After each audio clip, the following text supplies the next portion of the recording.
O cheiro de suor, medo e excremento era a única mortalha que cobria a dignidade dos cativos.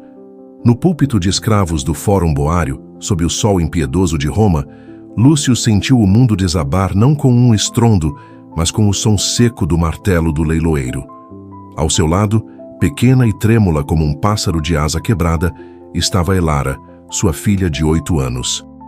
O gancho de ferro frio da realidade rasgou sua alma quando o pregoeiro gritou: 2 peças gaulesas, fortes para o trabalho e jovens para o treinamento.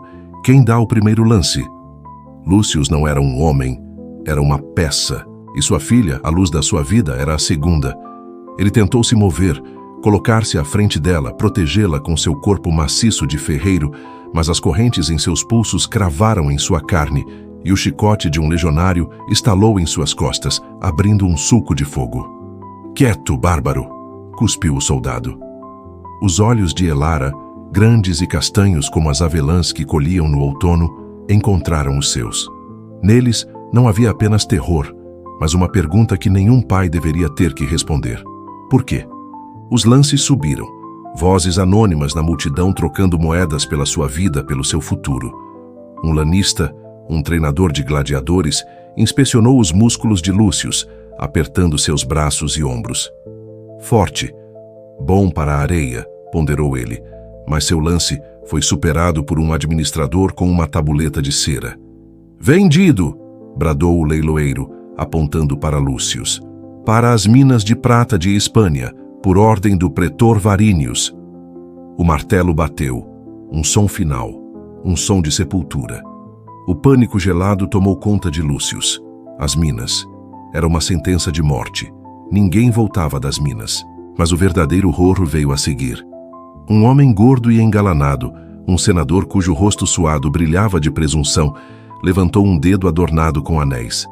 Seus olhos pequenos e cruéis não estavam em Lúcio, mas em Elara. Ele murmurou algo para seu assistente que fez o lance. Ninguém competiu. "A menina vendida ao nobre senador Flávio Cota", anunciou o leiloeiro com um sorriso servil. "Não." O grito de Lúcio foi um trovão de pura agonia, um som primitivo que fez a multidão silenciar por um instante. "Não a minha filha. Levem-me para qualquer inferno, mas deixem-na. Ela é só uma criança." Ele se lançou para a frente, as correntes tinindo, a sanidade em frangalhos. A força que antes forjava espadas, agora era usada numa tentativa desesperada de quebrar seus grilhões. Por um segundo glorioso e inútil, ele se sentiu livre, os músculos gritando enquanto avançava em direção ao senador. Mas o mundo romano era feito de ordem e brutalidade. 3 guardas caíram sobre ele, seus cassetes de madeira encontrando costelas e crânio, com baques surdos e doentios. A última coisa que Lúcio viu antes de sua consciência se afogar num mar de dor foi o rosto aterrorizado de Elara. Mãos estranhas a agarravam, puxando-a para longe. Ela não gritava. O choque havia roubado sua voz. Ela apenas estendeu a mãozinha na direção dele, os dedos abertos como se tentasse agarrar a fumaça. Na sua palma suja, ele viu o pequeno pássaro de madeira que ele havia esculpido para ela na noite anterior à captura da sua aldeia. Depois, apenas escuridão. Os anos que se seguiram não foram vividos, foram suportados. A escuridão que engoliu Lúcio no mercado de escravos tornou-se seu universo. Nas minas de Hispânia, o sol era uma memória distante, uma lenda contada por homens cujos olhos haviam se acostumado à penumbra eterna. O ar era pesado com pó de rocha que se infiltrava nos pulmões, transformando cada respiração numa tosse áspera que arranhava a garganta. A vida era uma rotina de golpes de picareta, o som metálico ecoando como o batimento cardíaco da própria terra. Homens morriam de exaustão, de desabamentos, da chicotada do capataz ou simplesmente da falta de esperança. Lúcio viu homens fortes se transformarem em espectros, seus corpos definhando até que suas almas simplesmente se desvanecessem na poeira. Mas Lúcio não se permitiu desvanecer. Ele se agarrou a uma única imagem, um único som, uma única esperança. Elara, o rosto dela, a mãozinha estendida, o pássaro de madeira. Ele comia a ração mofada pensando nela. Ele balançava a picareta até seus ombros deslocarem, sussurrando o nome dela como uma oração. Ele suportava as chicotadas imaginando que cada golpe o comprava mais um dia mais perto de um milagre impossível. Ele precisava viver. Para ela. 10 anos. 10 anos de escuridão, de dor, de brutalidade. Seu corpo, antes poderoso, era agora um mapa de cicatrizes e ossos salientes. Seu cabelo, antes negro como o carvão, estava salpicado de um branco fantasmagórico, mas em seus olhos, uma brasa de fúria e amor se recusava a apagar. Então, o milagre veio, não como luz divina, mas como o caos da terra. Um tremor abalou a mina. Vigas estalaram, túneis desabaram. Homens gritaram, esmagados sob toneladas de rocha. Lúcius foi jogado contra uma parede, sua perna quebrando com um estalo nauseante, mas ele estava vivo. Em meio ao pó e aos gritos, ele viu uma fissura, uma fenda que levava para cima, para um fiapo de luz do dia. Com a perna quebrada e a alma em chamas, ele rastejou.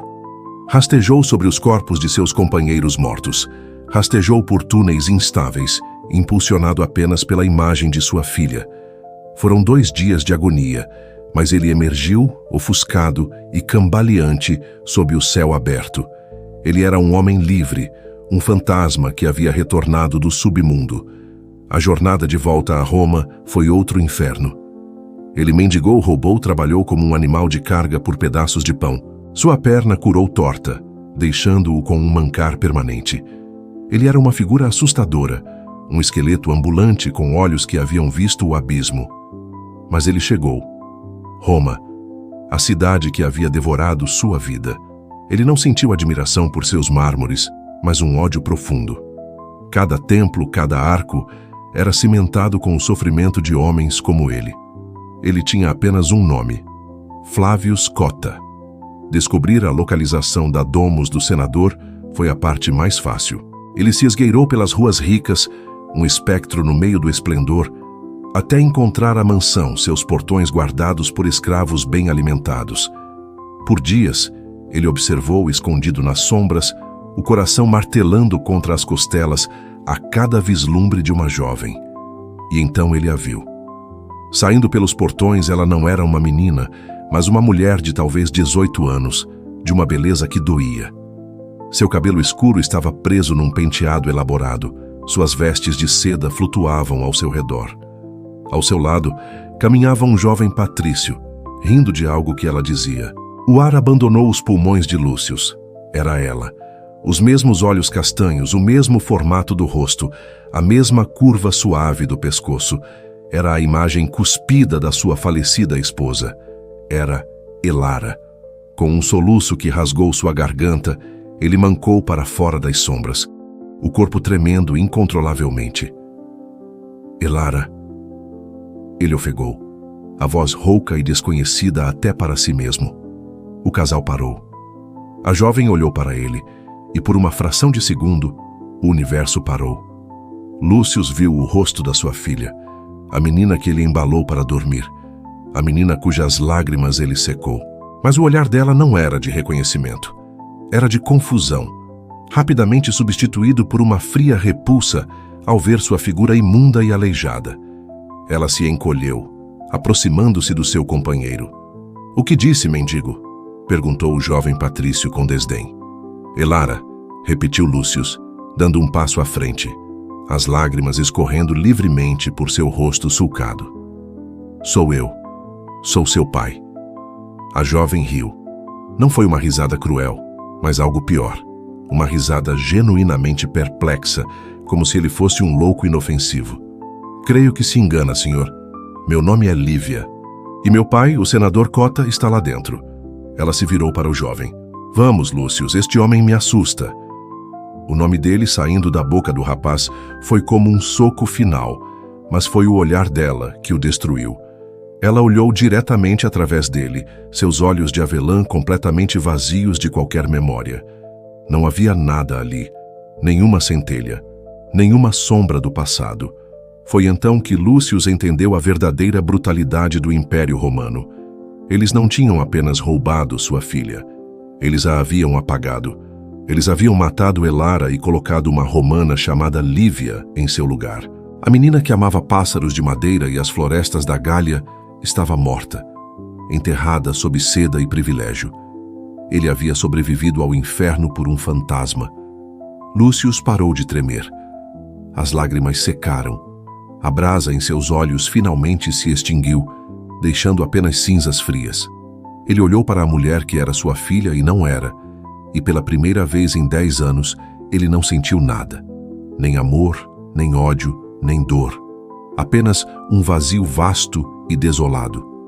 Ele se virou e mancou para longe, um homem sem passado e sem futuro, desaparecendo na multidão indiferente de Roma, finalmente e irremediavelmente quebrado.